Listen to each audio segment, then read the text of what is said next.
Hello, everyone. Thank you for joining us. My name is Dr. Alan Sosin. I'm the medical director of the Institutes for Progressive Medicine. So today we're going to talk about one form of physical therapy that I very much like talking about. It's called Egoscue. So what it is a type of physical therapy where the therapist evaluates how you sit, how you stand, how you turn, how you walk, everything about you. And they take videos of you as well and can show you on the video what's wrong with you. Then they say, in order to fix this, this is the exercise that you will do. So they have you moving in one way, moving in another way, stretching in another way. So it's all movements. It's not a cardiovascular stress at all. So I strongly recommend it to folks who have chronic problems.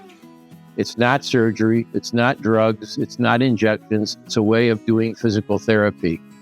And it's very safe and very effective.